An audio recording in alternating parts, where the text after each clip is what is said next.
যে মালিক আমাদেরকে দ্বীনি মাহফিলে বসার তৌফিক দান করেছেন। ও ভাই, সব জিনিসের গ্যারান্টি আছে, হায়াতের কোনো গ্যারান্টি নেই। যে কোনো সময় ডাক আসতে পারে। ধনী হও, গরিব হও, মালিক হও, শ্রমিক হও, বাদশা হও,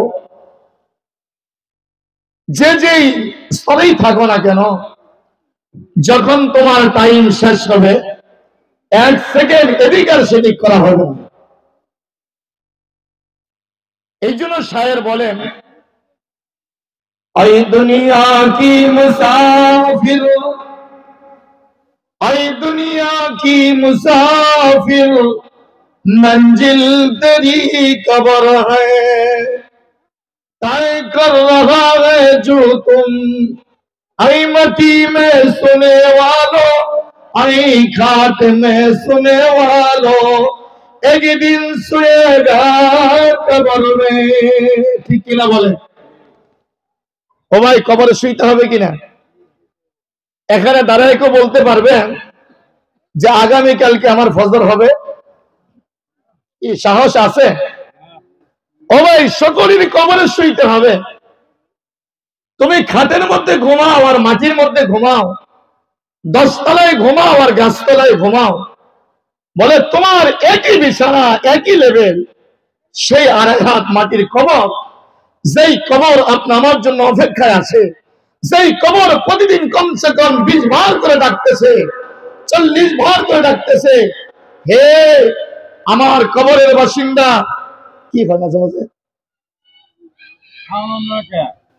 হে আমার কবরের বাসিন্দা, আমি কিন্তু সাপ বিচ্ছুর ঘর, পোকামাকড়ের ঘর, আমি কিন্তু একা একা ঘর, বাইতুল ওয়াহিদ, আমি কিন্তু একা একা ঘর, আমি কিন্তু নির্জন ঘর।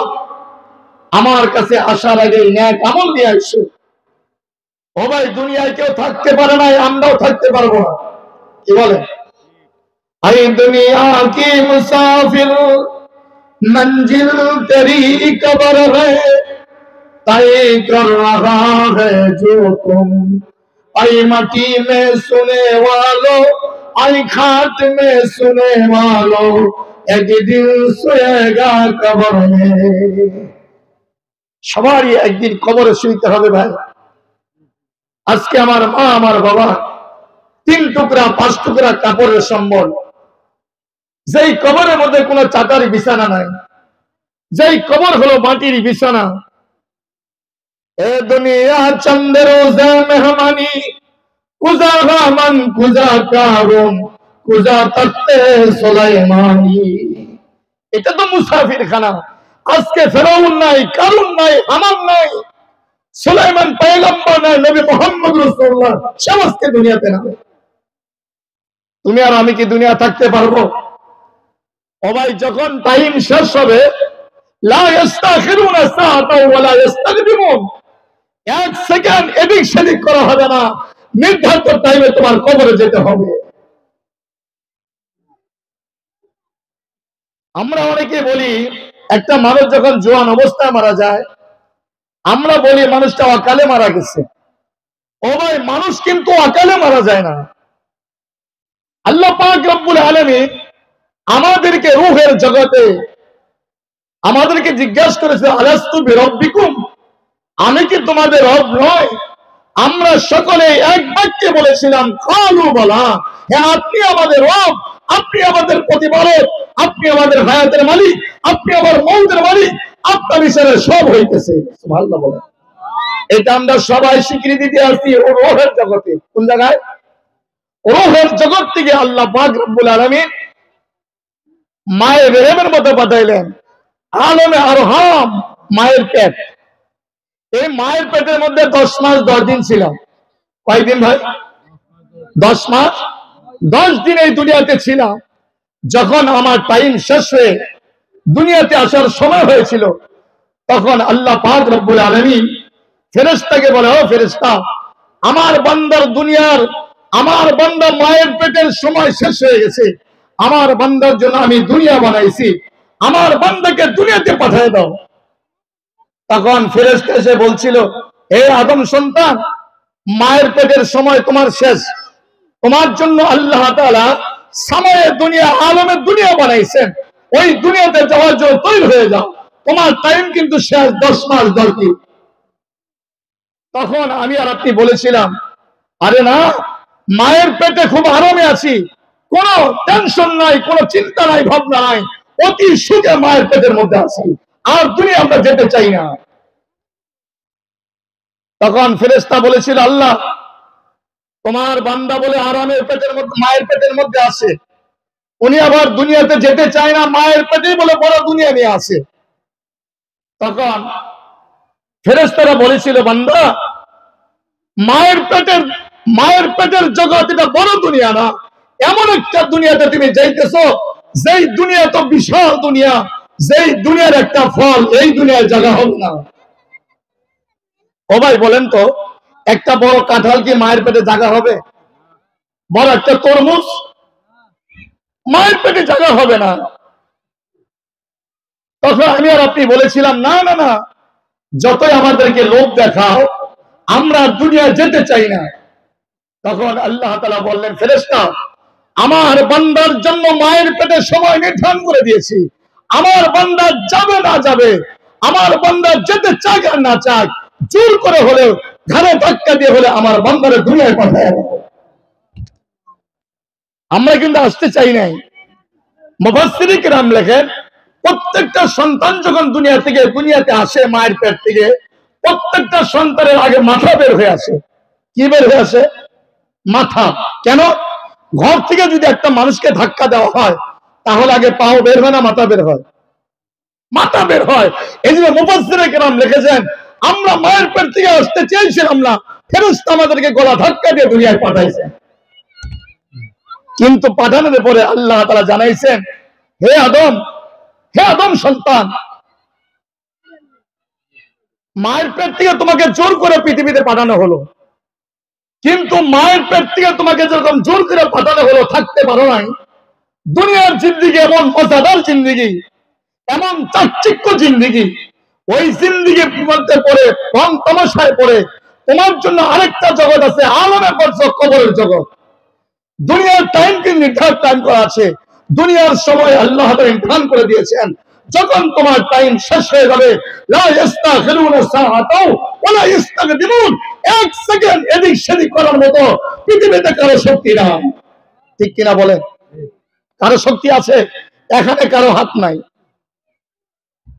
আমার ভাইয়েরা, যার টাইম যখন শেষ হবে, যে জায়গায় শেষ হবে, সে যেখানে থাক, আল্লাহ তাআলা বলেন, আইনামা তাকুনু ইদরিকুমুল মাউত, আইনামা তাকুনু ইদরিকুমুল মাউত ওয়ালাউ কুনতুম ফি বুরুজিহিম মুশাইয়াদা।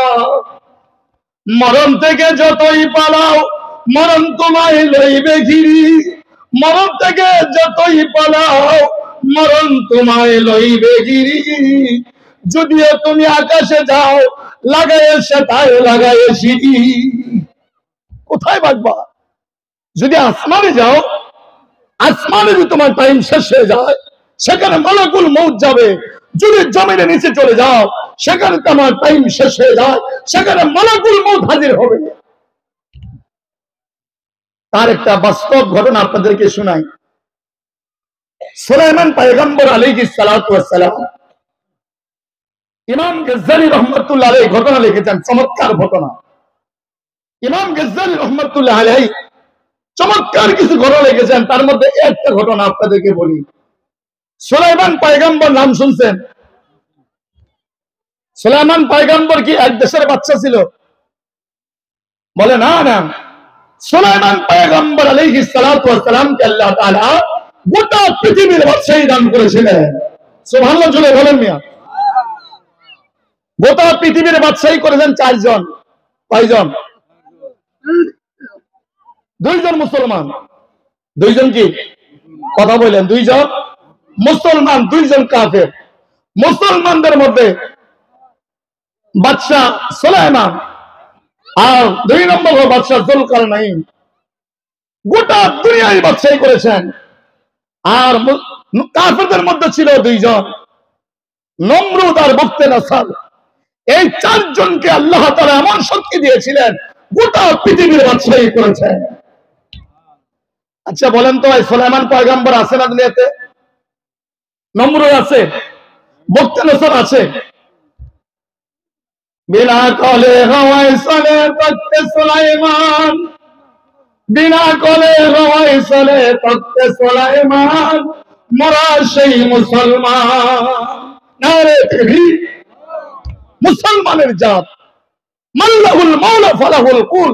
মুসলমান যখন আল্লাহর হয়ে যায়, সমস্ত মখলুকাত আল্লাহ তার অধীন বানিয়ে দেন।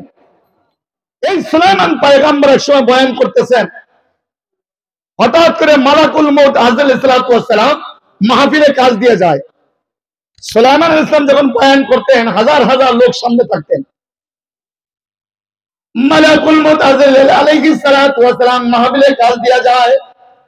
হঠাৎ করে একটা লোকের দিকে মালাকুল মউত আজরাইল আলাইহিস সালাম ফলো করতেছেন, বারে বারে একটা লোকের দিকে তাকাইতেছেন। হাজার হাজার মানুষ আজরাইলকে চিনে না, দেখে না, কিন্তু সুলাইমান পয়গম্বর দেখতেছেন বা চিনতেছেন। সুবহানাল্লাহ।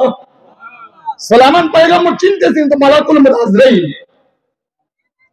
একটা লোকের দিকে বারে বারে ফলো করে। হঠাৎ করে লোকটার জমিনের মধ্যে পড়ে গড়াগড়ি পাচ্ছেন, পেটের ব্যথা শুরু হয়ে গেছে।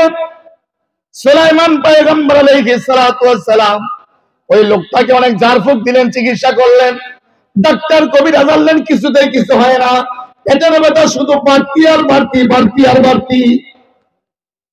দেখবেন যখন হাসপাতালের বেডের মধ্যে কেউ দীর্ঘদিন থাকে, তখন আর হাসপাতালের বেড ভালো লাগে না। বলে, এই বাবা, আমি তো হাতে ধরি পায়ে ধরি, আমাকে বাড়িতে নিয়ে যা, আমি বাড়িতে আমার নিজের বাড়িতে মারা যাবো। বলে কি না? মানে হাসপাতাল তারা ভালো লাগে না। ওই অসুস্থ ব্যক্তির পেটের ব্যথা শুরু হয়ে গেছে, কোন ঝাড়ফুঁকে কাজ হয় না, কবিরাজ ডাক্তারে কাজ হয় না। অসুস্থ ব্যক্তি বলতেছে, সুলাইমান, ও সুলাইমান পয়গম্বর, আমাকে ডাক্তার কবিরাজ আমার রোগ ভালো হবে না, ঝাড়ফুঁকে আমার রোগ ভালো হবে না। আমার মনে সাক্ষী দেয়, আমার মনের ধারণা, যদি আমাকে গন্তব্যস্থলে আমার বাড়িতে পৌঁছায় দাও, তাহলে আমার পেটের ব্যথা ভালো হয়ে যাবে। এখন গন্তব্যস্থল কোথায়? সেই সুদূর চীন দেশ। চীন দেশ হাজার হাজার মাইল দূর। এখন ওই অসুস্থ ব্যক্তিকে পৌঁছাবেন কেমনে? আচ্ছা বলেন, পৌঁছার মতো শক্তি আল্লাহ পাক সুলাইমান পয়গম্বরকে দেয় নাই? যেই সুলাইমান পয়গম্বর অধীনে বাতাস ছিল, বিনা কলে হাওয়ায় চলে তখতে সুলাইমান, মোরা সেই মুসলমান। সুলাইমান পয়গম্বর বাতাসকে হুকুম করে, বাতাসে থেমে যাও। বাতাসের মধ্যে তক্ত বসাইয়া দিলেন, তক্তের মধ্যে অসুস্থ ব্যক্তিকে শোয়া দিলেন, আর বললেন, বাতাস চীন দেশে নিয়ে যাও। মুহূর্তের মধ্যে চীন দেশে চলে গেছে। বয়ান চলছে, একটু পরে মালাকুল মউত আবার সুলাইমান পয়গম্বরের মাহফিলে কাজ দিয়া যায়। সুলাইমান পয়গম্বর জিজ্ঞাসা করে, মালাকুল মউত, তুমি একটু আগে আমার মাহফিলে আসছিলা, একটা লোকের দিকে বারে বারে ফলো করলো, কেন তার পেটের ব্যথা শুরু হয়ে গেল? আজরাইল সালাতু ওয়াস সালাম ডাক দিয়ে বলে, ও আল্লাহর পয়গম্বর সুলাইমান, যেই লোকটার দিকে বারে বারে ফলো করতেছিলাম, আমি ডায়েরি খুলে দেখি তার সময় শেষ, তার জান কব্জ করতে হবে, কিন্তু নিচে লেখা আছে তার জান কব্জ করার সময় হয়ে গেছে। জান কব্জ তো আপনার দরবারে হবে না, জান কব্জ হবে চীন দেশের মধ্যে। কোন দেশে? কিন্তু বসা কোনে? মুলকে সুলাইমানে। বসা মুলকে সুলাইমানে, আর জান কব্জ হবে চীন দেশে। আমি টেনশন ফিল করতেছিলাম, আল্লাহর হুকুম এদিক সেদিক হয় না, আমি কেমনে করে তার জান কব্জ করব? সুলাইমান পয়গম্বর ডাক দিয়ে বলে, ও ভাই আজরাইল, তাহলে কি কাজ শেষ হয়ে গেছে? আজরাইল আলাইহিস সালাম বলতে, সুলাইমান পয়গম্বর, আমি চীন দেশে তার জান কব্জ করে আপনার কাছে আসছি। সুবহানাল্লাহ বলে। ও ভাই, আপনি মনে করেন না আপনার বাড়ি সিংহরে গিয়ে আপনার কবর সিংহরে গিয়ে হবে? আপনি এটা মনে করেন না আপনার মরণটা ঘরের মধ্যে হবে? যার মৌত যেখানে, নৌকা বাড়াগর হলেও সেখানে। দেখবেন অনেক মানুষ ঘর থেকে বের হয়, আবার কি ঘরে আসতে পারে? আমার ভাইয়ের, আমার বন্ধুরা আমার, এই জন্য ভাই মত কখন কার এসে যায়, মত কোন সময় যেন কার মত এসে যায়, ও ভাই এক সেকেন্ড আর এদিক সেদিক করা হবে না। ও ভাই এই জন্য সব সময় মতের জন্য তৈরি থাকতে হবে। ও ভাই একটা গুনাহে যদি কবরে যায়, ওই কবরের মধ্যে 40,000 বছর জাহান্নামের আগুনে সেঁকতে হবে। আল্লাহ রাসূল বলেন, আল কবরু রাউযাতুম মিন রিয়াজিল জান্নাহ আও হুফরাতুম মিন হুফারিন নার। কবর হবে কারো জন্য জান্নাত, কবর হবে কারো জন্য জাহান্নাম, কবর হবে কারো জন্য ফুলের বাগান, কবর হবে কারো জন্য সাপ বিচ্ছুর ঘর। কারো জন্য কবর হবে ফুলের বাগান, আবার কারো জন্য সাপ বিচ্ছুর ঘর। পয়গম্বর আরবি বলে, বেঈমানের কবরের মধ্যে 99টা সাপ আসবে, একটা সাপ যদি ছগল দেয় 70 গাছ মাটিয়ে চলে যাবে।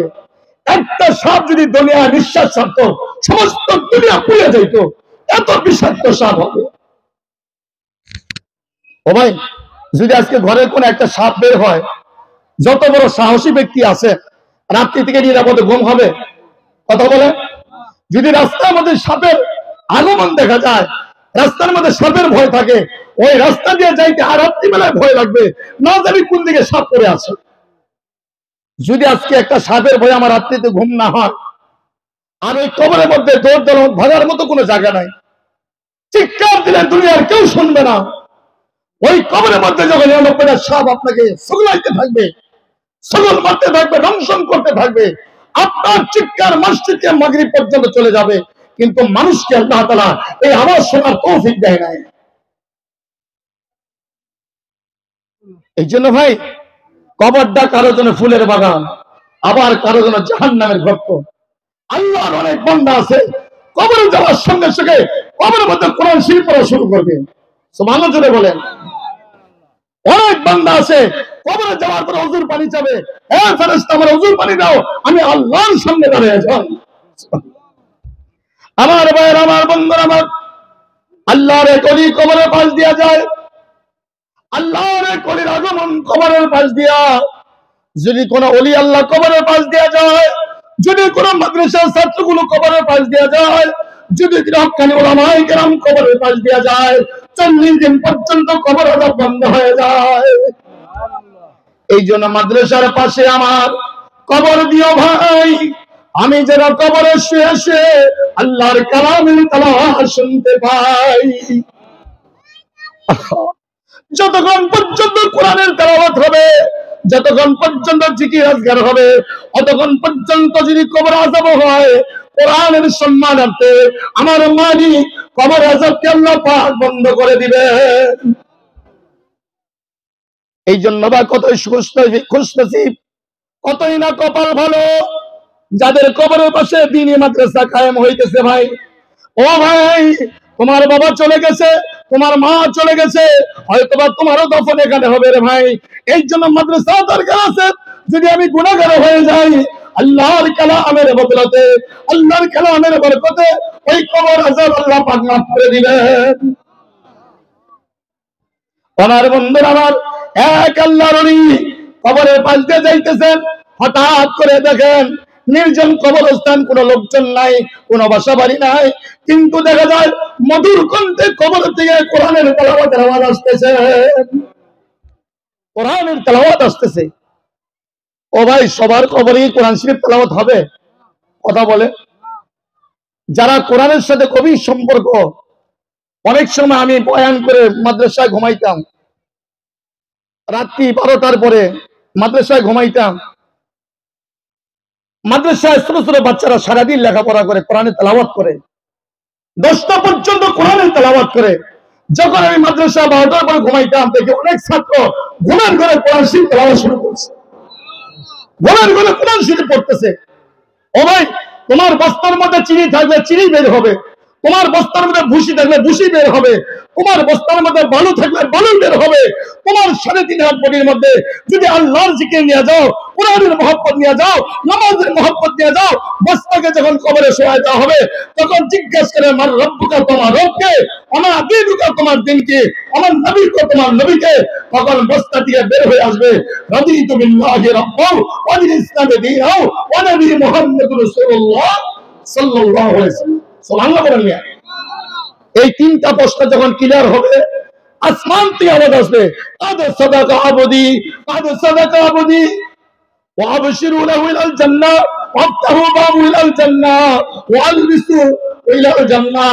ও ফেরেশতারা, আমার বান্দা কবরের পরীক্ষার মধ্যে ফার্স্ট ডিভিশনে পাস করেছে, আমার বান্দার জন্য কবরের মধ্যে জান্নাতের ফরজ বিছায়া দাও, জান্নাতের সঙ্গে দরজা খুলে দাও, জান্নাতের খুশবু কবরের মধ্যে বিছায়া দাও, জান্নাতের সঙ্গে কবরের সাথে সম্পর্ক বানিয়ে দাও, জান্নাতের খুশবু কবরের দিকে প্রবাহিত করে দাও। এই জন্য বলছে কবরটা জান্নাত। কবরটা আর যদি বস্তার মধ্যে বালু থাকে চিনি বেরোবো? জীবনটা ভরা আকাম আর কুকাম করে বস্তাটা ভরছেন, এই বস্তা যখন তিনটা বান দিবে, মাথার কাছে, আর বুকের মধ্যে, আর পায়ের কাছে, আমরা সবাই তিন বান্দের আসামি। কয় বান্দের আসামি? তিন বান্দের আসামি। যখন কবরে শোয়াবে, বস্তার মধ্যে আকাম আর কুকাম, আল্লাহর পরিচয় নাই, কোরআনের মহব্বত নাই, জিকির আজকার নাই, ওই বস্তার থেকে কোনোদিন আল্লাহর পরিচয় বের হবে না। বস্তা থেকে বের হবে হায় হাত আলা আদরি, হায় হাত আলা আদরি। আরে কি বলতেছে, আমি তো কিছুই বুঝি না। কিসের আবার হক, কিসের আবার নবী, কিসের আবার দ্বীন, আমি তো কিছুই বুঝতেছি না। ও ভাই, আজকে এখানে প্রদর্শনী দেখানো হবে। যদি কোনো ছাত্র ইংরেজি জীবনে পড়েই নাই, লিখতে পারবে? কথা বলে, জীবনে ইংরেজি পড়েই নাই, লিখতে পারবে? কেন? চেষ্টা করার পরে, মেহনত করার পরে আপনাদের সামনে প্রকাশ করবে। আমি জীবন আল্লাহর পরিচয় করতে পাইলাম না, জীবনে মসজিদে গেলাম না, জিকির আজকার করলাম না, কোরআনের তেলাওয়াত করলাম না, কবরে যাওয়ার পরে কি অটোমেটিক আসবে? এত সোজা। जगाजी लगाने के लिए दुनिया नहीं है, इबारत की जा है तमाशा नहीं है। দুনিয়ার রং তামাশাই পইরা তোমার জীবনটা বরবাদ করলা। এই 50 সাল একটা লাশকে যখন কবরের মধ্যে রাখা হয়, হুজুর বুকের মধ্যে হাত দেন, বলে হাত দিয়ে কি বলেন? বলে বিসমিল্লাহ ওয়া আলা মিল্লাতি রাসূলিল্লাহ। কি সহজ! হায় হায়, জীবন দাবর রাসূলের বিরোধিতা করছে, জীবন দাবর 50 একটা লাশকে কবরের মধ্যে রাখা, ভাই বিসমিল্লাহ ওয়া আলা মিল্লাতি রাসূলিল্লাহ। ও আল্লাহ, তোমার হাওলা করলাম, তোমার নবীর হাওলা করলাম, জীবন পড়া আল্লাহ এবং রাসূলের বিরোধিতা করছে। রসুলে কি এত টাকা পড়ছে ওই 50 লাখ সুপারিশ করা? আল্লাহর কি এত টাকা পড়ছে জীবন ভরে তার বিরোধিতা করছো? জীবন ভরে একটা সালটা মালিকের কদমে লাগাও নাই, ওই মালিক তোমাকে মাফ করে দিবে?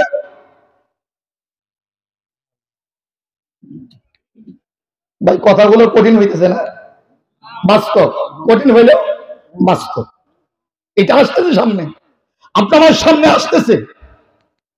আমার ভাই, আমার বন্ধুরা, বলতেছিলাম আল্লাহর এগুলি কবরে পাশ দিয়ে যায়, মনে আছে? হঠাৎ করে দেখেন কবরের ভিতর থেকে কোরআনে কারীমের তেলাওয়াতের আওয়াজ আসতেছে। আল্লাহর ওলি চমকে গেলেন।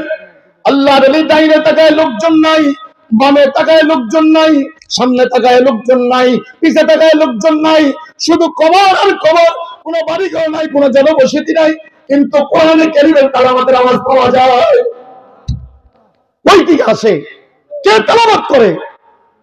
আল্লাহর ওই চামড়ার চক্ষু দিয়ে দেখতে পাইলেন না? ও ভাই, মানুষের চক্ষু দুইটা নয়, মানুষের চক্ষু হলো চারটা। সুবহানাল্লাহ বলেন। কয়টা? হুজুর জীবন ভরা দুইটা, আবার চারটা বলেন কোনে? দুইটা হলো চামড়ার চোখ, দুইটা হলো অন্তরের চোখ। এটা আমি বলি না, আল্লাহর পয়গম্বর বলেন, ইত্তাকু ফিরাসাতাল মুমিন ফাইন্নাহু ইয়ানজুরু বিনুরিল্লাহ। যারা আল্লাহ ওয়ালা হয়, যারা আল্লাহর মাহবুব বান্দা হয়, যারা আল্লাহর খাস বান্দা হয়, এদেরকে আল্লাহ পাক ভিতরে দুটা চক্ষু দান করেন। ভিতরের চক্ষু মারিফত, এটা নাম কি? মারিফত। আল্লাহর ওলি সঙ্গে সঙ্গে চামড়ার চক্ষু বন্ধ করে ভিতরের চক্ষু খুলে দিয়ে দেখে কবরের মধ্যে বসে বসে আল্লাহর বান্দা কোরআনে কারীমের তেলাওয়াত করতেছেন। কি পড়তেছে? কোরআনের তেলাওয়াত। এত সহজ যে কবরে কোরআন শরীফ পড়ে কতটুকু মহব্বত ছিল রে ভাই। যেরকম বাচ্চারা সারাদিন লেখাপড়া করে কোরআন শরীফ তেলাওয়াত করে, রাত্রি ঘুমের ঘরে কোরআন শরীফ পড়ে। কোরআনের সাথে কত সম্পর্কটা, কত মহব্বত।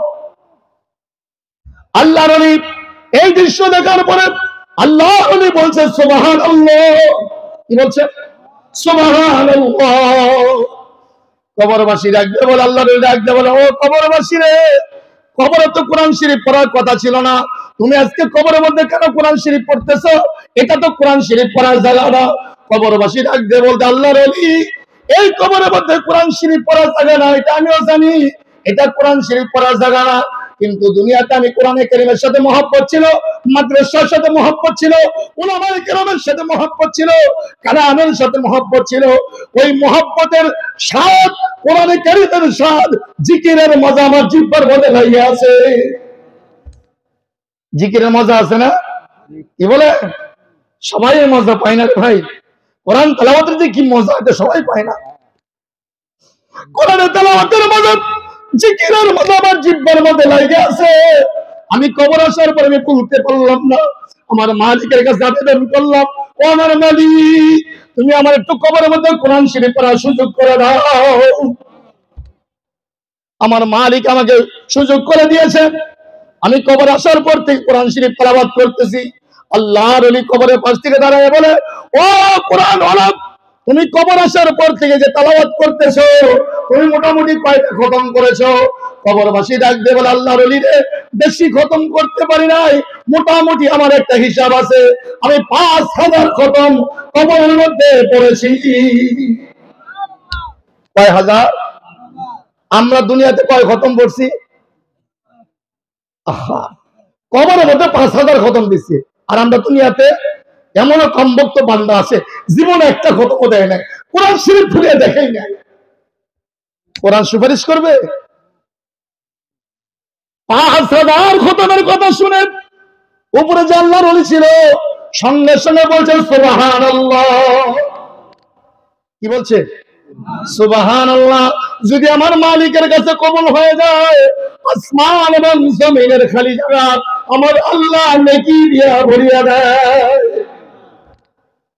এবার কবরবাসী ডাক দিয়ে বলে, ও আল্লাহর ওলি রে, ও আল্লাহর ওলি, তোমার হাতে ধরি, পায়ে ধরি, আমার 5000 খতম তুমি নিয়ে যাও। আর তুমি যে একবার সুবহানাল্লাহ পড়ছো, এই সুবহানাল্লাহ আমলটুকু আমারে দিয়ে যাও। আল্লাহর ওলি বলে, কে? তুমি 5000 পড়ছো, আমি একবার সুবহানাল্লাহ পড়ছি, এই আমল আমি তোমাকে দিব কেন? কবরবাসী ডাক দিয়ে বলে, আল্লাহর ওলি, তুমি কি জানো না, ইযা মাতাল ইনসান ইনকাতা আনহু আমালুহু, মানুষটা যখন মরে যায় তার আমলের অ্যাকাউন্ট বন্ধ হয়ে যায়, কোরআন তেলাওয়াতের অ্যাকাউন্ট বন্ধ হয়ে যায়, দান সদকা বন্ধ হয়ে যায়, নামাজের অ্যাকাউন্ট বন্ধ হয়ে যায়, সমস্ত আমলের অ্যাকাউন্ট বন্ধ হয়ে যায়। তোমার অ্যাকাউন্ট এখনো চালু আছে, যেহেতু তোমার হায়াত আছে, তুমি কবরে বসে দাঁড়াইয়া একবার সুবহানাল্লাহ পড়েছো, আমি কবর থেকে দেখতে পাইলাম আসমান এবং জমিনের খালি জায়গা আমার মালিক নাকি দিয়ে বলে দিয়েছে। আমি যদি পাইয়া যাই, আমার মালিক আমার কবরটা আরো আলোকিত বানিয়ে দিতে। ও ভাই, এই জন্য মানুষ মরার আগে নেক আমল করতে হবে। মরার পরে 1000 খতম দিয়ে পাঁচটায় একটা কানা করে মূল্য আমার মালিকের কাছে নাই। কেন? মানুষটা যখন মরে যায়, আল্লাহ রাসূল বলেন, ইযা মাতাল ইনসান ইনকাতা আনহু আমালুহু, মানুষের অ্যাকাউন্ট বন্ধ হয়ে যায়, আমলের অ্যাকাউন্ট বন্ধ হয়ে যায়, মানুষটা অসহায় কবরের মধ্যে শুয়ে থাকে। আরিফ বিল্লাহ আল্লামা রুমি রহমাতুল্লাহ আলাইহি, উনি কবর বাজতে যাইতেন, উনি বলেন, আমি নিজের কানে শুনতে পাইছি, আমি যখন কবরে বাজতে যাই, কবর ব্যক্তি বলতে থাকে, কি বলতে থাকে শুনবেন? তো তো আন্নার গাছটাই আজমালেমা এ জামা গাফিল সুদি আজহালেমা, তো তো আন্নার গাছটাই আজমালেমা এ জামা গাফিল সুদি আজহালেমা। কবরবাসী ডাকতে বলে, ও আমার সন্তান, ও আমার আদরের সন্তান, তুই জানোস না আমি অতুল সাগরের মধ্যে হাবুডুবু খাইতেছি, আমি কোন কিনারা পাই না রে সন্তান। ও সন্তান, তুই যেই ঘরের মধ্যে বসবাস করো, ঘরটা তো আমি দিয়েছিলাম, যেই গাভীর দুধ খাস, গাভীর তো আমি কিনেছিলাম, যেই গাছের ফল খাস, ওই গাভীর তো আমি কিনেছিলাম। এ সন্তান, যেই দোকানে ব্যবসা বাণিজ্য করস, ওই দোকান তো আমি দিয়েছিলাম রে গাদা, এখন কেন তুই আমারে ভুলিয়া রইলি? আমার জন্য দোয়া কর যেন আল্লাহ তাআলা আমাকে জান্নাতের কিনারে পৌঁছায়া দেয়। এই মা বাবা কাঁদতেছে কবর থেকে। ও ভাই, এই জন্য মানুষ মরে যায় ঠিকই, রাসূল বলেন 3টা জিনিস বাকি থাকে। কয়টা জিনিস? কয়টা বাকি থাকে? 1 নম্বর হলো সাদকাতুন জারিয়া। এই খেয়াল করেন, ব্যক্তিগত আমল বন্ধ, কিন্তু রাসূল বলে 3টা জিনিস বাকি থাকে। 1 নম্বর হলো ওয়ালাদুন সালিহা, নেক সন্তান। কি সন্তান ভাই? নেক সন্তান।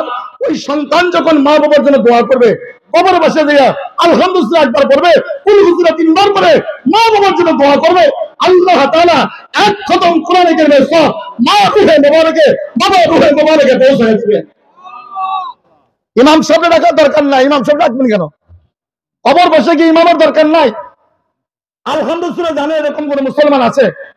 কুল হুজুরা জানেন না এরকম কেউ আছে? এই ভাই সহজ বুদ্ধি শিখাই দে। ইমাম সাহেবের দরকার নাই। আপনি নিজের মা বাবার কবর বসে যাবেন, একবার আলহামদুলিল্লাহ পড়বেন, 3 বার কুল হুজুরা পড়বেন, পরে আল্লাহর কাছে দোয়া করবেন। আল্লাহর পয়গম্বর বলেন 3 বার কুল হুজুরা পড়লে এক খতম কোরআন কারীমের সওয়াব হয়ে যায়। আপনি দুটো হাত তুলে দোয়া, আল্লাহ আমি যা পড়েছি আল্লাহ তুমি কবুল করে এর হাদিয়া আমার মা বাবার রূহে মোবারকে পৌঁছায় দাও। এই জন্য ভাই ওয়ালাদুন সালেহা, নেক সন্তানের দরকার আছে কিনা বলে? এই মাদ্রাসা কি নেক সন্তান হয় না পথ সন্তান হয়? একটু পরে দেখতে পারবে যে এই বাচ্চাদের এখনো শরীয়তের হুকুম আসে না, তারা জানাজা পড়ে দেখাবে। ছোট ছোট বাচ্চাদের হাতের লেখা দিয়ে আপনি চমকে যাবে, এটা আবার কোন জগৎ আছে? এই জন্য ভাই আপনি আমার ছেলেগুলো মাদ্রাসায় দেন, নাতিকে মাদ্রাসায় দেন। যদি একটা কোরআনের হাফেজ আপনার বংশ হয়ে যায়, রাসূল বলেন একটা কোরআনের হাফেজ মান কারাল কুরআন ফাস্তাযহারাহু ফাহাল্লা হালালাহু ওয়া হারামা হারামাহু আদখালাহু আল্লাহুল জান্নাহ। রাসূল বলেন যদি তোমার বংশের মধ্যে একটা কোরআনের হাফেজ হয়, সে হালালকে হালাল জানে, হারামকে হারাম জানে, ওই হাফেজে কোরআনকে আল্লাহ তাআলা জান্নাতের মেহমান বানিয়ে দিবেন।